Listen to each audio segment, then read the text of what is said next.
Hi, everybody. Good evening. Thank you for hopping on the Ladies Night Zoom tonight. We have a really, really special guest who is one of my favorite speakers and leaders in this industry.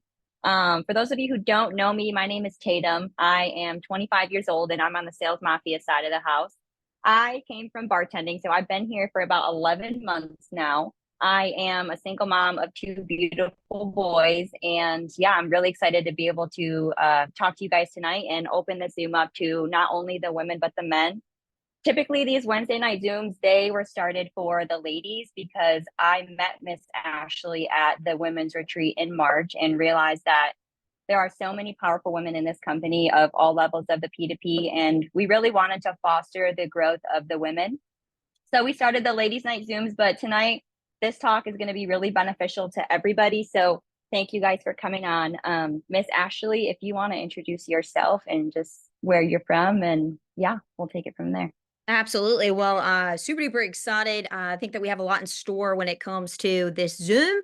So I hope that you guys have your pens ready, your ability to take notes, because that shows that you're serious. Anytime that I'm in front of Craig Harvey, Chad Milner, any of the partners, goodness gracious, folks, I always want to be able to take notes on them. So I'm really excited for tonight. Folks, I've got a background. I mean, we're talking East Carolina University, went through about 5 different majors, had no idea what I wanted to do, except I just wanted to run a business. I wanted to make a lot of money. I wanted to travel the world, and I really wanted to impact my community and be significant. I wanted to feel fulfilled.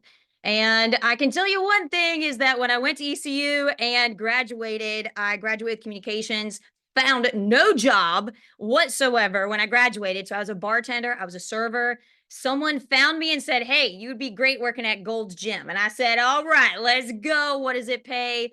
Here we go. 7 years later, became the general manager, married my good looking rascal of a husband, got pregnant. And there's Christian. He is now 14. He is my little look-alike. Just loving to pieces. We actually did a ride along together because he said that he wanted to shadow me. So I said, "Let's go. Get in the car. Come on." Then I've got a beautiful daughter. Her name is Chloe Bell. She's 10 years old. And for the past, I'd say since 2012, I got my life license because I was sick and tired of being sick and tired of being sick and tired of being broke and poor. And I knew I needed a change.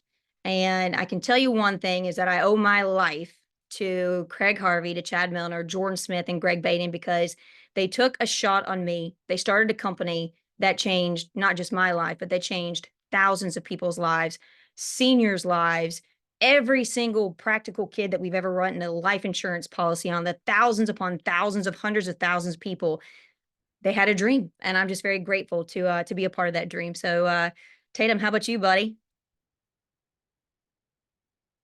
I mean, I know you got two beautiful Yeah, boys this. there. You got Hudson, you got Braxton, you're 25. I mean, I Mhm. already know a long list of how incredible you are. Zoa is your nickname, and you came from the service industry. I got to know you a lot on the NASB Ladies Retreat. Year to date already, you've already done 192,000 placed AP. You are a beast, highly respected. You are a partner in the making, and it is an honor to be interviewed by you today. Big time. Thank you. Thank you so much for that. Yeah, NASB changed my life, me and my kids' lives, and I'm really looking forward to the future here. And tonight's topic is really important for that, and just how to, get there on the P2P and not give up. So tonight's topic Ashley wants to talk about is enough's enough.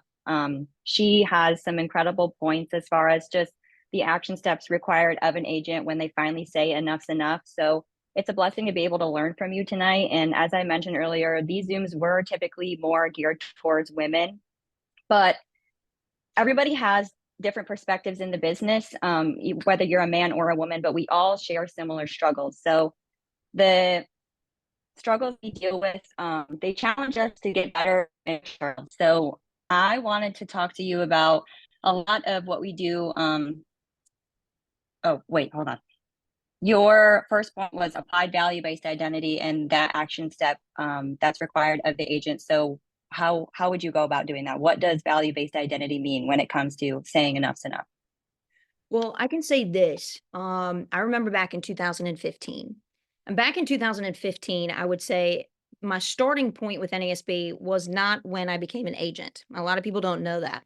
Where I started back in 2000 and at the beginning of 2013, had about 6 months with another insurance company. So May 2013, I was just really a part-time agent. I kid you not. And I remember having Chloe 10 months into, having her. And then 10 months later, I did not do anything with NASB whatsoever. And I think that once you get exposed to a company like this, and the way I say a company like this, it's not just because of its systems, because of its products, but a company like this because of its people.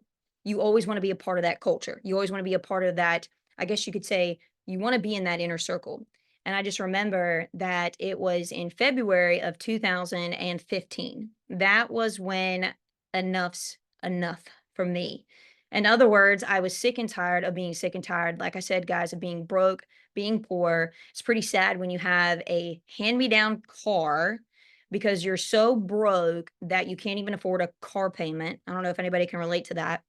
And we couldn't even, it was like, the electric windows. So it wasn't like, the roll up windows, but the electric windows wouldn't even work.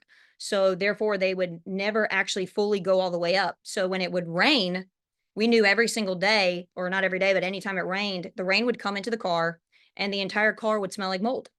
And we were just like, this sucker's going to completely die on us anytime. And I actually got in a car accident with that car. I kid you not. And I thought I was going to lose my life then back in 2015. Uh, Definitely think I'm on borrowed time because I should have. Well, God had a purpose then, and it's crazy how things work when you really think about it. Because I don't know if that was when I had the wake up call when we damaged that entire vehicle, and I left that car accident completely unscathed.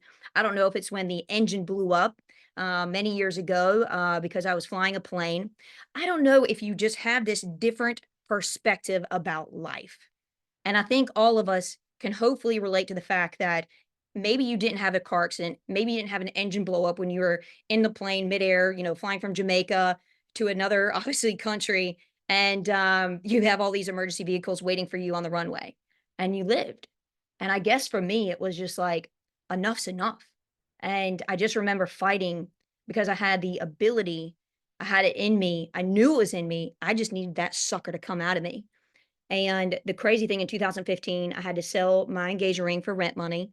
I had to sell my kids' clothes for grocery money. I remember my husband had to sell his prize guitar that he got from his late grandfather. And it just really sucks when you've got to give away the things that you absolutely love the most so that you can survive. Not live, but survive. And so that's when I went all in, was in 2015. Because, whoa, do not cry, Ashley.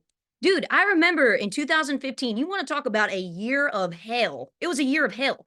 We had so many freaking arguments, me and Dustin. And I'm like, are we even going to make this marriage work? I kid you not. You had two little kids, and he was working these crazy hours. And the craziest thing was that in 2015 in September, he lost his job. He was only making like $2,000 a month at Sprint.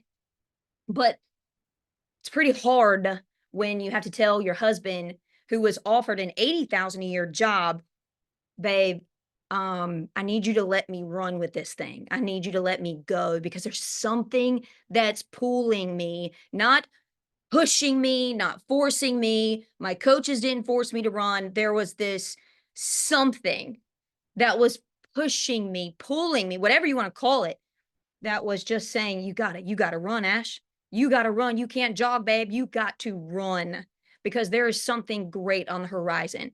But I'm gonna go ahead and let you know, boo, that it's gonna be hard as hell. And you're gonna walk through hell and it's gonna be really difficult. And sometimes, even when you make a decision, you never know how hard it's really gonna be. And when Dustin lost his job and I said, look, I think you should be a stay-at-home dad, boy, was that ridiculous. Really, really hard. And enough's enough. And sometimes right now, the reason why when I hear the word enough, I hear the word of, you know, I just don't know. I don't know if I'm enough. I don't know if I'm doing enough. When do I know that, this silver lining's gonna break and the blessing's gonna break? But actually, enough's enough. I'm sick and tired of living in this way or having 2 or 3 jobs. I don't know when to go all in with NASB. And this is why we have this talk right now. Because let me tell you why women don't feel enough. The reason why women don't feel enough is because of societal expectations. And what that means is if you ever feel like I'm not skinny enough, I'm not worthy enough, I don't have, that social media like this girl's got, or hey, I'm not that size that she has when it comes to her waistline. How about the cultural norms? Hey guys, 70 years ago, it wasn't normal for a girl to go to work. It wasn't. It wasn't the cultural norm. Even now, when you see a woman work, when you see a CEO, it's almost, what, did you not think that we could be a CEO? So the cultural norms, the traditional roles, well, maybe you should just be a stay-at-home mom and the husband has to work, right? And the spouse has to work. Well, you should be doing this. It's almost as if society says, well, this is what you have to do. It's like they blanket that on us, the world, I guess you could say. Or what about perfectionism? That we have to be perfect. In other words, the society looks at us and they say, well, since you were multitaskers, God made you a multitasker. You can do so many different things, wear so many different hats. Your house can be perfect. Your kids can be perfect. And you can get them in the car line and you can do this, this, and this. And you can run a successful business. And you play this perfection game that you got to be perfect, or like the perfect agent. Or what about past criticism? And why is it that women don't feel enough? Is because of that past criticism, that maybe somebody said something to you in your past and they said, you know what? You aren't good enough. You don't have what it takes. You're too short. You're too fat. You're too ugly. You're too old. You're too young. You don't have it. So therefore, you might as well stay exactly where you are. And then it starts to internalize inside of your brain where you say to yourself, you know what? Maybe they're right.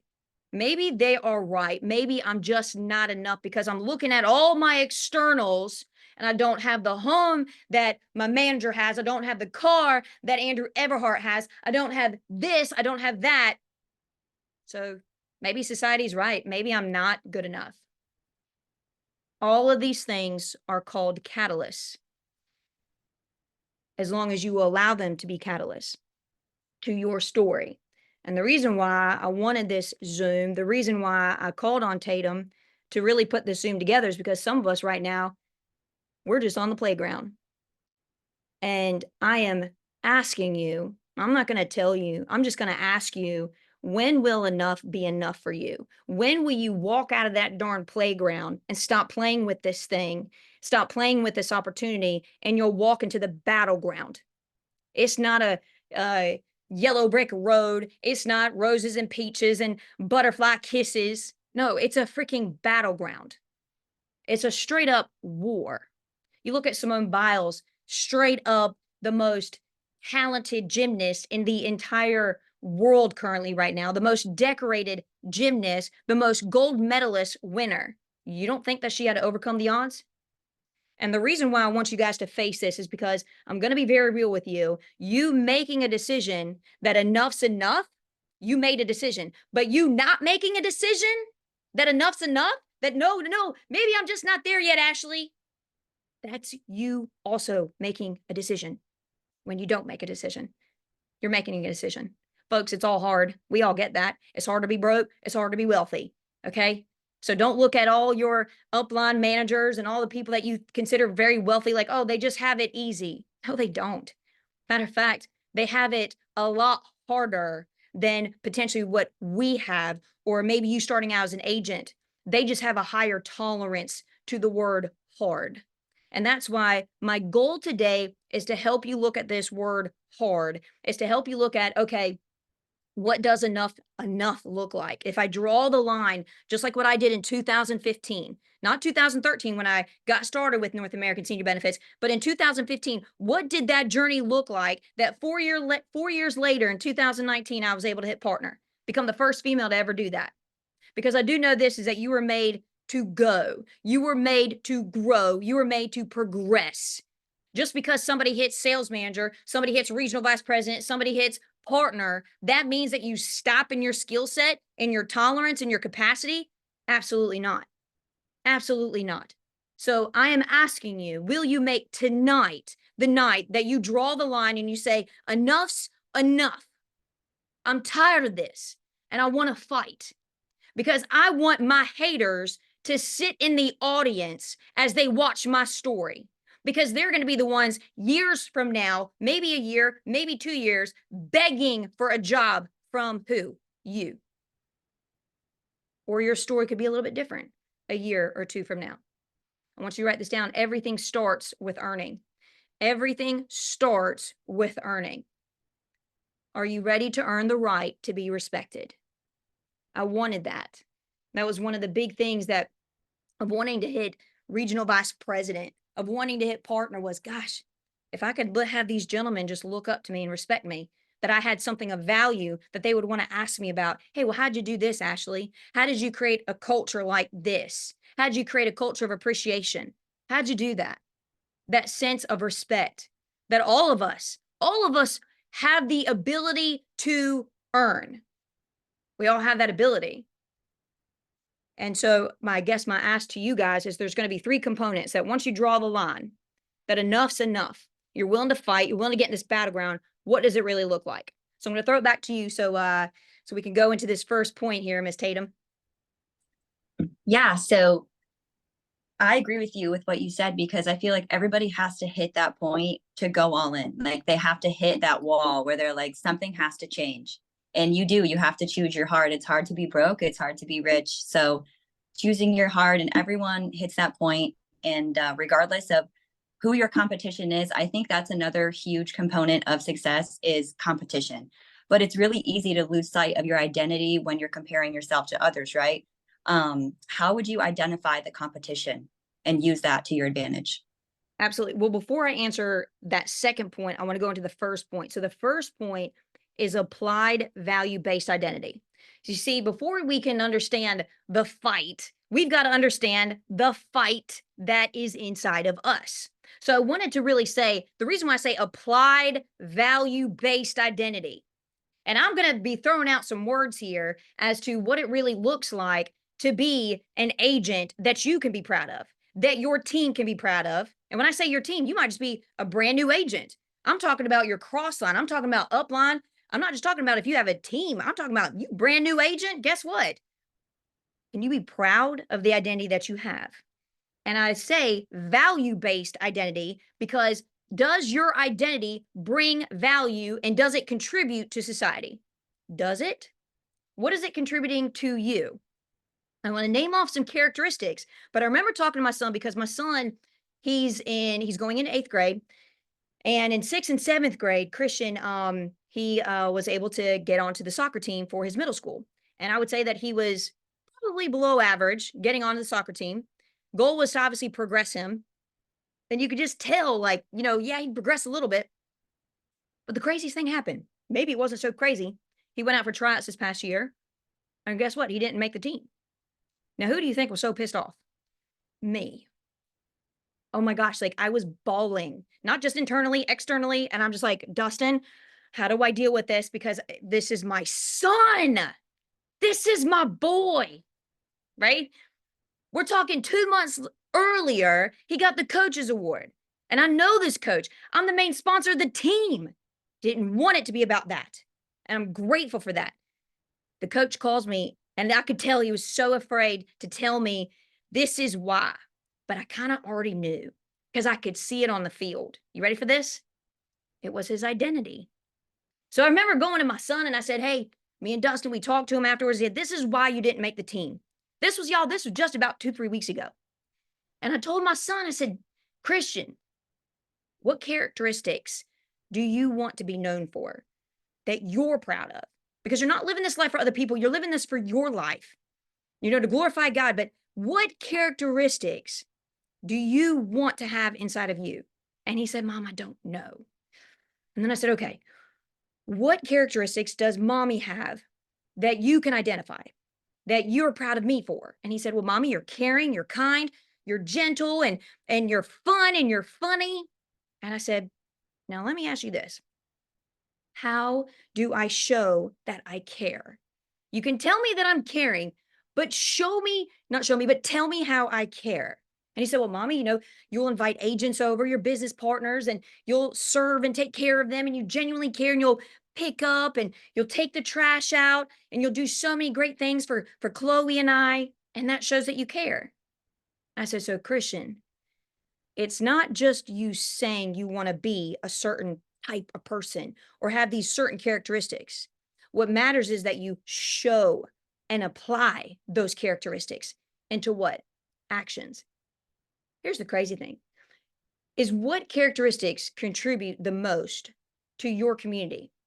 Like, think about it. Like, I genuinely want you to think about the characteristics that you have currently right now. What are they contributing to your family, to your community? And here's a really tough one. How about your legacy? Because who the freak cares about success if you don't have a successor? Who are you passing this down to? Who are you allowing that significance can start to breathe and breed itself if it's not for other people? You see, the less you contribute to society, the more you feel like society owes you something. Isn't that a sad thing? That's called entitlement. What characteristics are you contributing when it comes to earning your self-respect? How do you measure your net worth? Most people, society would say, oh, well, I measure net worth based on, the assets minus liabilities, and then that equals net worth. Yeah, to the world, it would be that. But what about the intangible net worth? What about the intangible net worth that actually really does matter? How do you think God measures your net worth? You see, God knows you're backstage. And when you're looking at a applied value-based identity, God knows you're backstage. Your value-based identity is what's going on behind the scenes, not this show that when you go out and show the world who you are, social media or whatever you want to call it. You see, God knows you're backstage. You know you're backstage. But what matters is, do you really know it though? What if it was to be rich in honesty? What if it was to be rich in relationships that mattered, that were deep and they were fruitful and they were just wonderful, that they accepted your mistakes and they gave grace? What about incredible business partnerships, to be rich in those? What about to be rich in faith and to be just rich and just overflowing with just joy? And then to be lazy in what? To be lazy with hate, to be lazy with anger, to be lazy with judgmental prejudices. Be lazy, be poor in that, please. And some of you right now, you don't even know it, but the consequences that you're living in right now are because of the past decisions that you have made. That is why sometimes you are where you are. But that is not something that you have to continue to live with. The greatest thing is that you can break those chains, say enough's enough, and completely change the behavioral patterns that you have. You cannot change the behavioral patterns without changing your identity. You can't do it. The person that says, well, I'm going to do better tomorrow. I'm going to do better tomorrow. Just wait. And if you're a coach out there, you probably are shaking your head like, preach, Ashley. Yep. It's because they've not changed their identity. They don't want it bad enough. What about, confronting last year's bad behavioral patterns? Did you track your activity? How's your metrics, your KPIs, your key performance indicators? How about when it comes to being resourceful? Oh, well, we might have a lack of leads over here. And, my area, there's nobody here that I can help. There's no seniors. Nobody's home. It's raining outside. It's raining. Yep. No. I went out today and right smack in the middle of a tropical storm, and no joke, said, let's go. Son came in with me. We took our bigger SUV just in case there was flooding. Took a ride along with me, drove an hour and a half away where, hey, maybe there's blue skies, a little bit of blue skies. My point is, you got to figure it out. You got to figure it out. Are you a people pleaser versus a boundary setter? People pleaser versus a boundary setter. You see, a people pleaser, what are they? They're validation seekers. That's exactly what a people pleaser is. You're validating your worth based on other people's opinions of you. What in the actual hell are you doing with your life? You're living somebody else's story because you constantly keep wanting to validate them. You know what a simple tweak is? When my daughter, Chloe, seriously, the girl is so creative, so artsy, and just, it's amazing what this girl can create. She'll come up to me and she'll say, Mommy, what do you think about this? Like, what do you think about this creation? And guess what I say? I say, well, what do you think about it? What do you think about it? Because I want her to validate her own opinions of herself, not the opinion of me that validates her worth of this picture that she created for me. Well, what do you feel about it? And she's like, well, mommy, I think it's great. Well, you know what, Chloe? I think it's great too. I think it's awesome. Don't be a puppet on your front stage. Don't be a fake person on your front stage, you guys. What areas are you inadequate in? Being self-aware. Are you a gossip creator, a drama starter? How do people perceive you? Because that's how the world is going to perceive you. How you perceive you is how other people will treat and perceive you. But actually, I don't have a big confidence. I don't even respect myself. I don't really have a great self-image. Correct. That is why you continue to have these problems that keep drowning you. Can you be strategic enough to be dangerous? And I wanted to tell you what these intangibles are because I was writing them out just the other day. And I was thinking to myself, okay, what does coachable look like? We talk about what coachable, yeah, we want a coachable agent. We want somebody that's time efficient. We want somebody that's XYZ. But let me tell you what that looks like. To be coachable looks like this. If you say that enough's enough, you're going to draw the line. What next? Your value-based identity. Can you be coachable? Let me tell you what it looks like. Daily accountability of a performance and attitude. Daily accountability, accepting to feedback and applying feedback. Self-reflective, vulnerable, quick to adjust inadequacies. Quick to adjust inadequacies. I was riding with a gentleman, 24 years young, brand new agent, second day field training. Guess what? He says, Ashley, I want you to gut me. I want you to tell me the truth about how I performed in that presentation.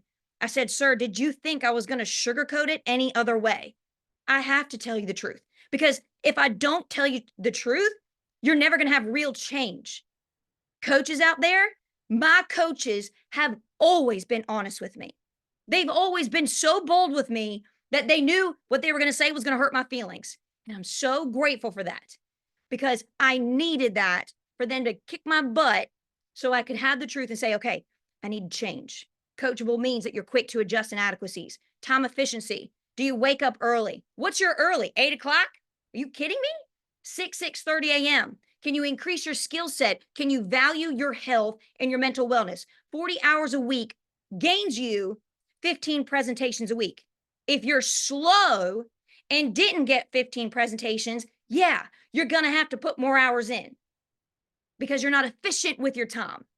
What about the daily back office? Your trackers updated, your metrics. Are you a self-starter? Are you a solution maker? That's the person I'm looking for.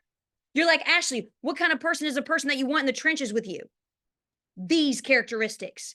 Give me the self-starter. Give me the person that can encourage themselves, not the person that thinks that I should be motivating them every day, reaching out to them every day to pump encouragement in them. Give me the person that's a self-starter. Give me the person that says, I got this. I got this. I'm going to need your help, but I got this. And I know it's going to be hard. The solution maker. Are you resourceful when there's a lack of resources? Are you kidding? You're complaining about not having enough leads in your area. You're complaining that, oh, I don't know about my community. I don't want to work downtown. I'd rather work in the suburbs. Or the person says, oh, well, I don't have enough gold, bronze, or silver leads. I don't have enough of this or that. My goodness gracious. I wish you would have seen how it started 10 years ago. I wish you would have seen that. What about seeks out answers and solutions? You're self-aware of what drives you. I asked my son, I said, what drives you? Christian, what drives you? What motivates you? He said, Mom, I don't know. Okay. You do. Just going to give you some time to figure it out. Maybe you're that person that just doesn't know. That's okay. But don't expect for your coaches or me to look at you because you don't even know what drives you. Identify that competition. That's a self-starter right there. Personal responsibility. Invest in themselves, time in their growth. 100% responsible. 100% responsible for every single thing that happens to you. The problems, the victories, everything that comes into your circle, into your life, you take 100% responsibility over. Full ownership. Increasing your skill set within your field of expertise. Not like, oh, I just love learning about everything. What? Have you heard? I know that you guys have heard of somebody like that. Like, oh, I love learning about everything. And then that's the person that, has all these different types of jobs. Give me the person that says, I'm going to become a master of financial services. I'm going to read and study news articles. I'm going to understand stats in this area. I'm going to understand why 54% of Americans they have no clue what type of life insurance they have. That's a LIMER statistic. And you analyze your personal performance, making necessary adjustments. 3 more, and then we'll go on to the next point, Tatum. Consistency. Now, let me tell you about this word consistency, because I have dabbled in this sucker, because people think that they're consistent, but they're really not. Because if you were consistent, then you'd be reliable, you'd be predictable, because it all comes back to being accountable. Now, what in the world did I just say, Ashley? When you're consistent, I can rely on you. When you're consistent, you're predictable. You see, if I asked Greg and Jordan and Craig Harvey, I can guarantee you that they will always sit there and say, yep, I can rely on Ashley. I know the job will always get done, and I know that. I don't have to worry about it because they know my standard of excellence. They know my identity is consistent. They know that. You're hitting standards of the company's standard of excellence. Can you be consistent in that? Not just once a month, but can you do it week in and week out, developing habits to create the behavioral patterns necessary so that you can have a winning atmosphere every single day. The moment I wake up, it's not just me brushing my teeth and washing my face. I'm making my bed. I'm making my bed because that's a small win. That's called developing the right habits, breaking down your big vision into smaller wins, creating self-accountability and accountability with others. Consistency begins, it breathes life when you're accountable to somebody, not somebody that has absolutely no financial investment in you. That's not the person that you want to be accountable to. You want to be accountable to the person that has skin in the game with you. Why do you think I did a ride along today with a gentleman named Jacob? He's on my team. There's a financial investment in his success. Here's another one, servant-driven leadership. Do you have that? Are you servant-driven?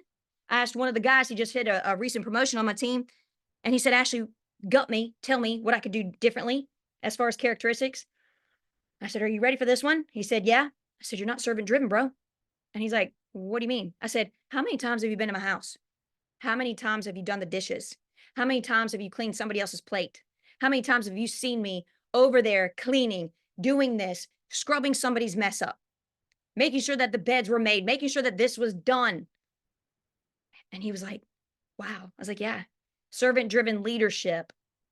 If serving is beneath you, then leading, I'm sorry, if serving is below, what is it? What is it? Like, if serving is below you, then leading is beneath you, pretty much. You can't be a great leader if you're not a server, if you're not servant driven, because that's where courage starts. That's where humility starts. Can you take initiative? Can you discern in your responses? Discern in your responses. Before you give a response, you're so quick to potentially be angry. Can you be slow to anger? Can you be discerning? I love what Jordan Smith says. If somebody's upset, I'm going to give it 24 hours. And I love that. I've adopted that. If somebody's upset, I'm going to give it 24 hours. Give it 24 hours. Metrics driven. This is the last one as far as value-based identity. Metrics driven. In other words, you know the KPIs, you know the presentations, the door approach, call heads, in and ups, you know all this stuff, the closes, how many leads a week, you know these metrics. But are you tracking them? Are you tracking your metrics? You cannot measure what you do not track. Are you in the 10K club every single month? That's the standard. Guys, girls, that's the standard. You know what made me just run every single month was I wanted to beat better than my best. I wanted to beat better than my best. Can you be competitive? Just like Simone Biles. And I'll say this, and then we can go into the next point here, okay? And I know that was a big hefty point, because the other ones are very small. The other two are very small. But I love this one. And if you were to say and round it all up, actually, like, what is the number one characteristic? Meek. And you're like, what? You know, meek. Wait a minute, hold on one second. Meek. Why meek? Meek means that you're strong enough to fight, but you're controlled enough to know when to turn on that fight. You see, that's meek. Give me that person that has built up this strength, has built up all this capacity, but they know how to control it. That right there is a characteristic that is absolutely amazing. Their emotional intelligence. So I'm going to flip it over to you, Miss Tatum.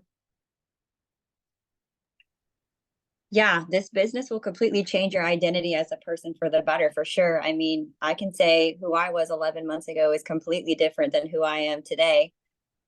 Everything has changed, my behaviors, my habits, what I've tolerated. And that's really the beauty of this business and this company, is that it's all in your control. You decide who you're going to be, and you decide how far you're going to go. And leading into the second point, identifying the competition, how do you do that and use that as a catalyst to success after finally saying that enough's enough? So I would say this: competition, then competitor. So competition, don't say, oh, my competitor is myself. Come on now, let's be real here. Maybe potentially that is why you are where you are right now and you haven't moved, because look, guys, the enemy isn't you inside. Maybe sometimes it is potentially, but that's not going to move you to a higher position of life and perspective. You've got to identify what your competition is, because competition allows you to be creative. It allows you to be on the slight edge. It allows you to be innovative. It allows you to understand that you've got to be adaptable to change. The moment you think that, yo, we don't have any competitors, we ain't got no competition. Okay, you're sinking ship right now. Okay, we have competition. Identify who they are. That was one of the weaknesses that I had in 2023, that I realized some of the partners had. No wonder they were growing, because I'm like, dude, I wanted to shelter myself from all the competition of all the other IMOs potentially. And then I'm like, man, I don't know a single darn thing about any of them. I don't know the competition whatsoever. So I started studying them. I started studying their strengths and I started studying their weaknesses. Didn't like get in their friend field or anything like that, or their circle. Didn't distract me. But I did study them. And then I realized that you need to have a competitor. You've got to have an enemy. I remember Patrick David, he wrote a book, probably one of my favorite books right now. I don't think I could have read the book 3 years ago and it would have mattered to me. Like, I think I would have put it down because I was like, I ain't ready for this book. But I was ready for it this year. And it taught me so much about how to choose your enemy wisely. And when I think of the word enemy, you can think of it two parts. It's not somebody that's in your downline. It's not somebody in your upline, okay? Because those people have financial investment in you to become great. It could be somebody or something that absolutely pisses you the freak off. You've got to create this fight inside of you that you want to take them down. But here's the great part. There's two parts to it. The one that has the best competitor, that has the best value, is the one that's a very healthy rival. One that actually you look up to and you're like, dang, I respect that person. They've done some really great things. They've done some significant things. And that's the person I want to take down. Okay. And you're running after that. And you look at the pulse, maybe there's somebody in the pulse that you just, you know what I'm saying? Y'all know what I'm talking about. There's one person on the pulse that you're looking at, whether you're a manager, you're looking at that person. And you're like, I'm about to beat that person. That's what I'm talking about. Maybe it's a family. And I'm talking about not inner circle family like your spouse. That's not healthy whatsoever. You see, then there's this negative competitor, and you got to be careful with that, because the negative competitor, look, man, they should probably be in your like friend circle. Okay.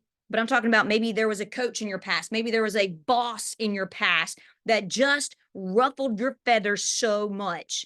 You better think about that person. I was talking to Jacob earlier, the ride along today, and I said, hey, is there somebody that just pisses you off? And he was like, oh, yeah. I was like, you got a list of them? He's like, yeah. I said, good, good. Because the competition, just like Converse and Nike, Converse ruled the shoe world back in the 1980s. Nobody even knew who Nike was in the 80s. And guess what happened? Nike got really smart. They didn't just say enough's enough in the 2000s. Guess what they did? They had a plan. They knew exactly that, hey, look, we're going to go ahead and get this guy. We're going to buy Michael Jordan. So much so that to date, Converse doesn't even barely exist practically, because they bought them out. They bought the competition out. 75% of the NBA wears what? Nike shoes. Nike had a dream. They said enough's enough. They were strategic. They had a value-based identity. And they took and applied that value-based identity daily into their company's mission. Can you do that? Are you willing to tolerate the pain? Are you willing to tolerate the hard, the hits? You don't think Simone Biles, the Olympic gymnast, the gold medalist, you don't think that she took a lot of hits? Are you kidding me?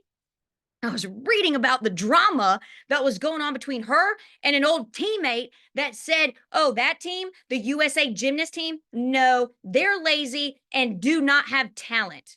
So when Simone Biles and her team, when they won the gold medal, guess what she said on Twitter or Facebook? She said, the lazy and non-talented, we just won the gold Olympic winner. That was us. You talk about mockery. You talk about a slap in the darn face. That's right. Let your haters ask if you're hiring a year from now. Let your haters, like I said, sit in your audience. The competitor keeps you alive. It keeps you fighting, because when you don't have anything to fight for, you're dead inside. Doesn't matter what level you are. Doesn't matter how much money's in your bank account. What are you fighting for? You see, when my son, when he didn't make the team, the soccer team, sometimes rejection calls for redirection. And I was like, okay, this isn't my fight. This is my son's fight. Just like all of you, I chose my fight. This is my story. This is your story, how you choose to fight it. So, can you be strong enough, yet controlled enough to know when to fight, to know when to turn on that fight against your competitor? Okay. So, here we go. That's the competition. And wrapping up on our third point. Here we go. I'll wrap back up to you, Miss Tatum. Yeah, so much of what we do is more mental strength than physical, honestly, in this field, especially as women. We have so much on our plates, and a lot of the odds are stacked against us that we could use to throw in the towel and stop fighting, right? Everyone can always make mistakes, or not mistakes, sorry, excuses on why they can't do it. But obviously, you made it to partner and you didn't let anything stand in your way. So, yeah, going into that fight and controlling that fight, what would you say helped you do that? So I would say this is that you've got the first point. When you draw the line, you say enough's enough. The first point is a applied value-based identity. Number two is your competition, identifying who your competitor is, because that's going to push you on the days that you don't want to push. Make sense? Just like today, it was raining outside. Everyone's like, it's a hurricane or whatever. My competitor pushed me when I saw the pulse. This third one is, in my opinion, I think it's very important, especially as you go on this journey and you say enough's enough, is you got to be able to control your fight. You got to be able to control your fight. What does this mean, Ashley? Can you generate a ferocity in a controlled manner? Can you generate a ferocity in a controlled manner in these areas? In your mental game. In your mental game. Can you control your mental game? For example, anytime I field train anybody, the first thing I always teach them is I say, listen, whether the good, the bad, the ugly happened today, I quite frankly do not give a crap. Because the one thing I do know is that whatever happens, I know who I am, I know what I'm after, and I know the predictability of this arena. That as long as I just keep doing what I'm doing, that when you do enough of the right, consistent things, guess what? Then the right results will come. It's never been done that if you keep doing the right things consistently over time, that the wrong will happen. No, no, no, no, no. No, sometimes a test will be thrown in there, okay? But the mental game, can you control that? What about the numbers game? This is huge. I know Craig and Jordan and, all of your managers, they say, look, it's a numbers game. But what does that even mean? When we say the word that it's a numbers game, can you control your numbers game? I had an agent, a newer agent, a rookie agent, and she said, I just don't understand how somebody can do 15 presentations in a week. And I said, okay. So then I changed up. We have these things about once a month, sometimes once or twice a month. I'll have new agents that come in town. And, on our property, we've got some, it's like a cottage on our property that we built so people could stay there. And we always have typically about anywhere from 5 to 10 agents that stay with us. And it's just this awesome camaraderie. And the thing I did different when it came to field training over the past few months is the first day of field training is a power night.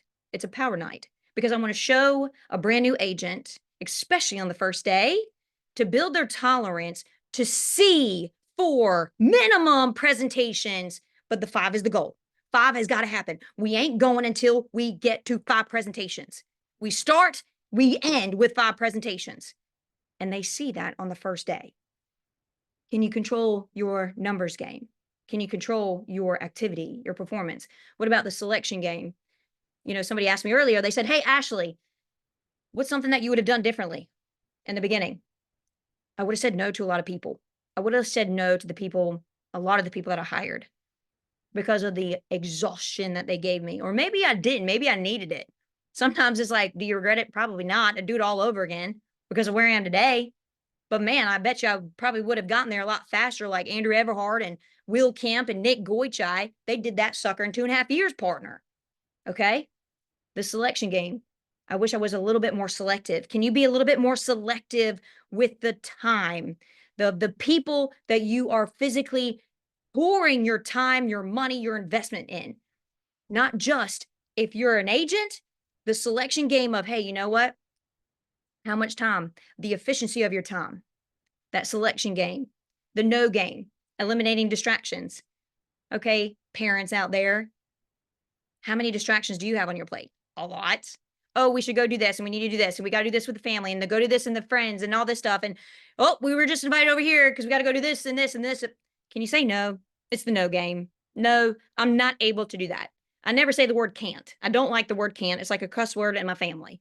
But for me to say I'm unable to do that, I'm unable to do that because I've got to work 3 power nights this week. I've got to go from 9 to exhaustion. I'm sorry. We've got big goals at the end of 2024 that I've got to accomplish. So I'm not able to go to the family cookout. I'm sorry. Do you have any idea how many things I had to miss my first 2 to 3 years? The sacrifice. What about the infinite game? Controlling your fight. The infinite game. You will win and you will lose. Control your infinite game. It is not finite. The Olympics is finite. There's a winner, there's a loser, and then the next 4 years we'll figure out who's next as the Olympian. Okay? And they're going to spend the next 4 years going through all the games, doing all these things, all these fights. You guys got to realize it's an infinite game. You got to control your infinite game. Don't let your highs be too high, your lows be too low. Man, people say this over and over and over and over again, but what does it look like? Can you control the infinite game? You're going to win, you're going to lose. It's how you get back up. It's how you learn. It's how you adjust. It's how you tweak. And most freaking importantly, guys, when you lose, will you freaking reach up to your darn manager and say, what could I have done differently? What could I have done differently so that I could have gotten a different outcome versus being so prideful, so arrogant and egotistical that you're like, no, I'm not going to ask for help. I'm just going to keep losing. Fine. Why would you do that? Holy sugar nuts. I think that was probably one of my best things. I was so humble enough to say, all right, Jordan, even to this freaking day, Greg, Jordan, what can I do differently? How should I handle the situation? That's definitely probably my biggest power phrase I can tell you guys. If you're a brand new agent or a manager, what could I do differently? I'm not getting the results that I want. What should I be doing differently? I give you permission to completely gut me. Excellent. Let me say this. What's not a game? What's not a game? We talk about the mental game. We talk about the numbers game, selection game, no game, infinite game. What's not a game? Time. Time is not a game. Time is not a game to be played with, to have metrics with, because you don't know when you're going to take your last breath. You don't know what it's like because you've not experienced death, because all we've ever known is to live. But yet we talk about death every single day, don't we? Urgency. When we talk about controlling your fight, I'm talking about the urgency that is upon us currently right now. The urgency. That's not a game to be played with. It's to be taken very seriously. Every minute that goes by, who are you spending your time with? What are you doing with the time that you have left? Because every single one of us is on a time clock. Every single one of us. What are we doing? What are we doing to contribute to society? What are we doing to contribute to our family and our legacy?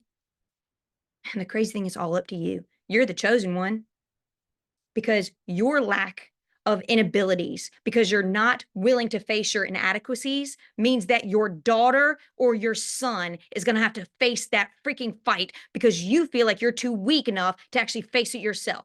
Because of what? Fear? Are you kidding me? How do you face fear? You face it.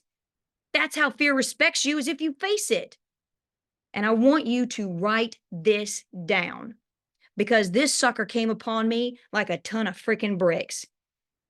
If you're not willing to pay the price, you don't deserve the right to own your own story. And I will repeat that. If you're not willing to pay the price, you don't deserve the rights to your own story. An employer does because they were willing to take the risk, not you. And I'm okay with you saying, I'm not willing to take the risk. Fine. Then let somebody else pay it for you. But don't you dare think that your story is going to end up like how you thought it was going to end up. Because the only way your story is going to end the way you want it to, the way that you dreamed it to be, the vision that you had when you were a teenager, that can still come true. But I just need you to believe that. So I'm going to pass it back to you and then I'll tie everything up, Miss Tatum. Yeah, thank you so much. I have some really, really good notes. I know everybody else does too. Definitely, this recording is going to be sent out to everybody, and I know that I'm going to be listening to it more than once. So that's all that we have on the 3 points. And I just want to thank you, Ashley, for taking the time and carving that out of your busy schedule to talk to us. Thank everybody else too for tuning in tonight. Do you have anything you want to close us out with before we go? Yeah, sure. Absolutely. So I'll tie it up into this nice little bow, if you want to call that. I've talked a lot about enough's enough. You draw the line. We had those 3 points. But we know your starting point is when you call it and you say, okay, enough's enough. And you go all in. But when do you know on your journey when you've done enough, right? Like when enough's enough, like you've done it all, like you've done everything. You have just sacrificed and you have, I don't like saying the word bled, but you've gone through the pain, you've gone through the hard, you've gone through not just the rain and the storms and the hurricane, like literally. But when do you know that when you have done enough? How much must you endure until breakthrough occurs, until promotion hits? Because you feel like it should have hit by now, right? That silver lining, the blessing should have come. Why hasn't it come? Because you want to feel respected, you want to feel seen.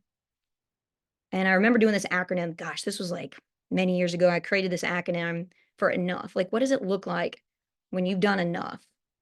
And it's embrace necessary obstacles until growth happens. So, what does that really mean?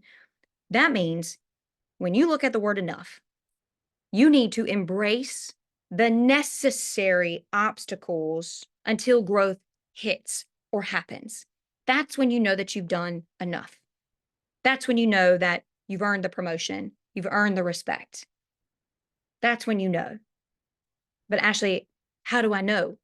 You won't know because if you didn't hit the mark and you didn't hit it and you didn't see the promotion and you didn't gain that respect, you didn't what? Embrace enough of the necessary obstacles that you needed to put on your plate.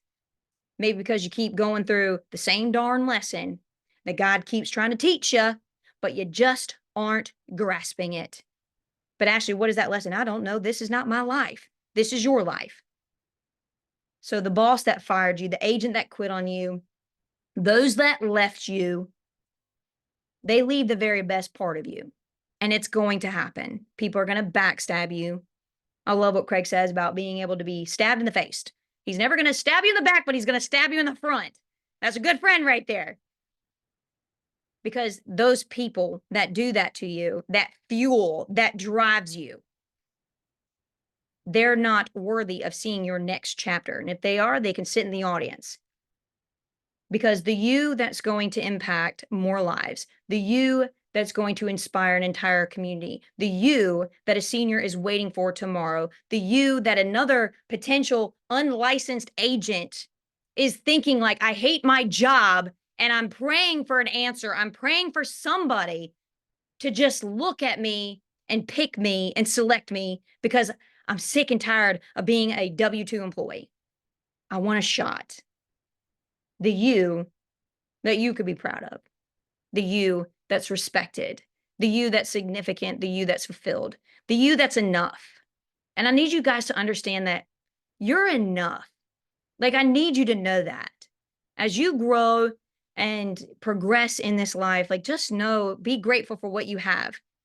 The hero is not the person 15 years from now that Matthew McConaughey says, like, oh, yeah, all right, all right, all right. My hero is 15 years from now. No, no, no, no, no.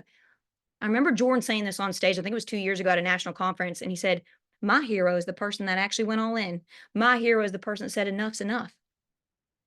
That's who my hero was, is the person that sold my engagement ring so that I could go shopping with my mom. And I remember picking out the ring that I wanted. And then my mom and I, we have matching wedding bands because she hadn't worn an engagement ring in 30 years. And I said, Mom, pick out anything you want. You can pick out your engagement ring, you can pick out your wedding ring, pick out whatever you want. To see your mom in tears simply because I chose to fight, simply because I said, you know, enough's enough. So I will sit here and say this in closing: God's not done with you yet. I don't care where you are. I don't care if you're at the bottom of the darn barrel and you can't even afford your rent. Congratulations. I've been there. I know what it's like. I know what it's like. God's not done with you yet. Okay? You are enough. Now go out and show the world. You don't have to show us that you're enough, because that shouldn't matter. So that makes you have everything inside of you that you need to be able to go to the next level where God needs to take you, so that there's somebody right there. There's someone right there that needs you to pull through, activate that value-based identity that you could be proud of. Your son, your daughter, right? I mean, y'all, I'm telling you, it should give you goosebumps about how exciting it is to be able to create the person that you could be proud of. And that's your coach's job, is just to help bring out that best version of you. That's all our job is. So Tatum, I'll bring it back to you. Thank you so much for allowing me to be on, and very, very excited for what's to come. And I'm excited to see the people that say enough's enough. So back to you, Tatum. Yeah, thank you guys so much for being on, and we will see you guys next week at the same time, 9 p.m. Ashley, thank you so much for everything. You're incredible, and we're very, very lucky to know you. So thank you guys.